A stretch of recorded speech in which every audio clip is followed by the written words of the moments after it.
విషయంలో ఆనాటి ప్రభుత్వాన్ని ఎంబడిపడి పదే పదే అడిగి సర్వేలకు నిధులు మంజూరు చేయించి 7.5 టీఎంసీల నికర జలాలతోని నారాయణపేట కొడంగల్ ఎత్తిపోతల పథకాన్ని 1500 కోట్ల రూపాయలతోని 2014 చివరి జీవో ఉమ్మడి రాష్ట్రంలో ఈరోజు మక్తల్ నారాయణపేట కొడంగల్ ఎత్తిపోతల పథకం తెచ్చుకున్నాం.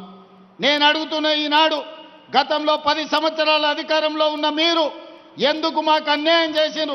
ఆనాడు మీ మక్తలైనా నారాయణపేట అయినా కొడంగల్ అయినా మీ పార్టీ ఎమ్మెల్యేలనే గెలిపించిండు కదా, మహబూబ్ నగర్ పార్లమెంట్లో మీ పార్టీ ఎంపీనే గెలిపించిండు కదా, మరి వివక్ష ఎందుకు చూపించిందని నేను ఈరోజు అడగదలుచుకున్నా.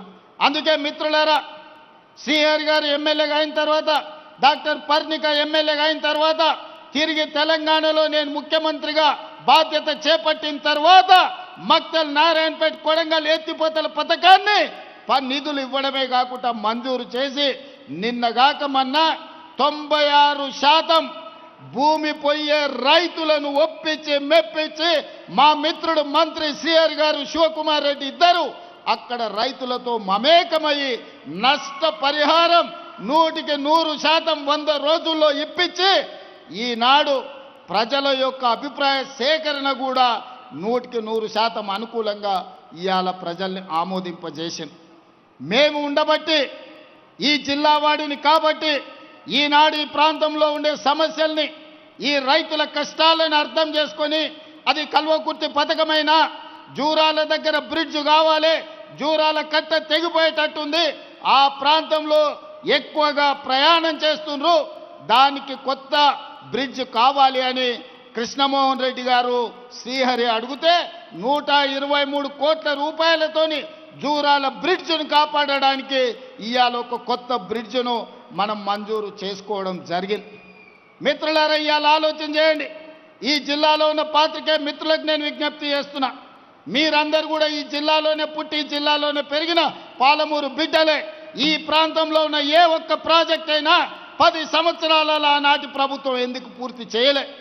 ఇవాళ పొంకనాలు కొడుతున్న మంత్రులు ఆనాడు మంత్రులుగా పనిచేసిరు. ఏ ఒక్క రోజైనా కేసీఆర్ దగ్గరికి వెళ్ళి ఈ ప్రాజెక్టులు పూర్తి చేయి, మా పాలమూరుకు నిధులు ఇవ్వండి అని ఏ ఒక్క రోజైనా అడిగినరా? అడిగే ధైర్యం మీకు ఉన్నదా? కనీసం అనుమతి లేకుండా ముఖ్యమంత్రి గారి దగ్గరికి వెళ్తే ఫామ్ హౌజుల కన్నా మిమ్మల్ని రానిచ్చిండా? ఇవాళ మీరొచ్చి పనులు చేస్తున్న మమ్మల్ని తప్పులు పట్టే ప్రయత్నం చేయడం అంటే మీ చేతగాని తనాన్ని కప్పిపుచ్చుకోవడానికి, ఆ చెత్త ప్రచారాన్ని మా మీద చెయ్యడానికి మీరు ప్రయత్నం చేస్తున్నారు. అందుకే మిత్రులారా, ఈనాడు జిల్లా ప్రజలకు నేను విజ్ఞప్తి చేయదలుచుకున్నా. ఇవాళ మనకు మొట్టమొదటి ముఖ్యమంత్రిగా హైదరాబాద్ రాష్ట్రానికి బూరుగుల రామకృష్ణారావు గారు బాధ్యత వహిస్తే 75 సంవత్సరాల తర్వాత అదే తట్ట పని, బట్టి పని, పార పని చేసే పాలమూరు బిడ్డకి ఈరోజు రెండవసారి తెలంగాణ రాష్ట్రానికి ముఖ్యమంత్రి అయ్యి ఈ జిల్లా సమస్యల్ని తీర్చే అవకాశం వచ్చింది. వాళ్ళ కడుపు మంట అంతా గదే. మా చేతి కింద, మా చెప్పు కింద ఉండాల్సిన వాళ్ళు, మా మోచేతి నీళ్లు తాగి బతకాల్సిన వాళ్ళు ఈరోజు రాష్ట్రాన్ని నడిపిస్తారా, పాలమూరుకు నిధులను మంజూరు చేస్తారా అని చెప్పి ఇవాళ కుట్రతోని మళ్ళీ మీ దగ్గరకు వచ్చే నాటకాలు మొదలు పెట్టిండ్రు. అందుకే నేనన్నా, ఇవన్నీ కాదు, సభలు పెట్టుడు, ఉపన్యాసాలు ఇచ్చుడు, జబ్బలు జరుచుకున్నాడు కాదు, శాసనసభలోకి రా, చర్చ చేద్దాము, ఎవరు ఏందో ప్రజలకు చెబుదామని శాసనసభలో సవాలు విసిరిన. రోజంతా చర్చ పెట్టిన, నీళ్లు నిజాలు ప్రజలకు వివరించిన. నిజంగానే తెలంగాణకు వాళ్ళు ప్రాజెక్టులు తెచ్చుంటే, తెలంగాణ ప్రాజెక్టుల నిర్మాణం పూర్తి చేసి ఉంటే శాసనసభలో మనల్ని అడగడానికి కడగడానికి వాళ్ళకి అవకాశం ఉండే. మరి ఎందుకు పారిపోయిన సభ నుంచి మీరు ఒక్కసారి ఆలోచన చెయ్యండి. ఈనాడు శాసనసభలో చర్చ పెడితే చర్చకు రానోళ్ళు, ప్రజల సమస్యల గురించి మాట్లాడనోళ్ళు ఇవాళ మనల్ని ప్రశ్నించే వాళ్ళ మీరు ఒక్కసారి ఆలోచన చేయండి. అందుకే మిత్రులారా, ఈనాడు ఐఐటి కావచ్చు, ఇంతకుముందే పెద్దలు జితేందర్ రెడ్డి గారు చెప్తున్నారు, తొందరలోనే డీకే అరుణమ్మ గారి మద్దతు ఐఐఎం మనం తెలంగాణకు తెచ్చుకోవాలి, ఐఐఎంను కూడా మహబూబ్ నగర్ జిల్లానే ఎక్కడనో ఒక దగ్గర మీరు ఇవ్వాలి అని. నాకు ఎలాంటి అభ్యంతరం లేదు. మా అరుణమ్మతో కలిసి ప్రధానమంత్రి మోడీ దగ్గరికి వెళ్ళి తెలంగాణకు ఐఐఎంని ఇవ్వమని అడిగి ఐఐఎంను సాధించుకొని ఏదో ఒక స్థానంలో పాలమూరులోనే ఐఐఎంను మనం ప్రారంభించుకుందాం. ఎందుకంటే ఈనాడు ప్రభుత్వం దగ్గర పంచడానికి భూములు లేవు. ఈనాడు ఉచితంగా ఏమిచ్చినా అది శాశ్వతం కాదు. విద్య ఒక్కటే శాశ్వతం.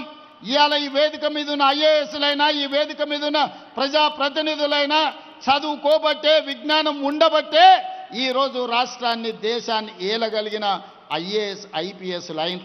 అందుకే మొట్టమొదటి ప్రధానమంత్రి పండిత్ జవహర్లాల్ నెహ్రూ గారు ఇచ్చిన స్ఫూర్తితో ఎడ్యుకేషన్, ఇరిగేషనే మా మొదటి ప్రాధాన్యత. తెలంగాణ రాష్ట్రంలో అత్యధికంగా అభివృద్ధి చెందిన జిల్లాగా ఎడ్యుకేషన్లో, ఇరిగేషన్లో ఎవరైనా ఇతర రాష్ట్రాల నుంచి, ఇతర దేశాల నుంచి తెలంగాణ పర్యటనకు వస్తే పాలమూరు జిల్లానే చూపించాలనేది నా కల. ఒకప్పుడు టోనీ బ్లేయర్ వచ్చినా, బిల్ గేట్స్ వచ్చినా, విదేశీ పర్యాటకులు ఎవరు వచ్చినా ఆనాటి ముఖ్యమంత్రులు వాళ్ళను పాలమూరు జిల్లాకు తీసుకొచ్చేటోళ్ళు.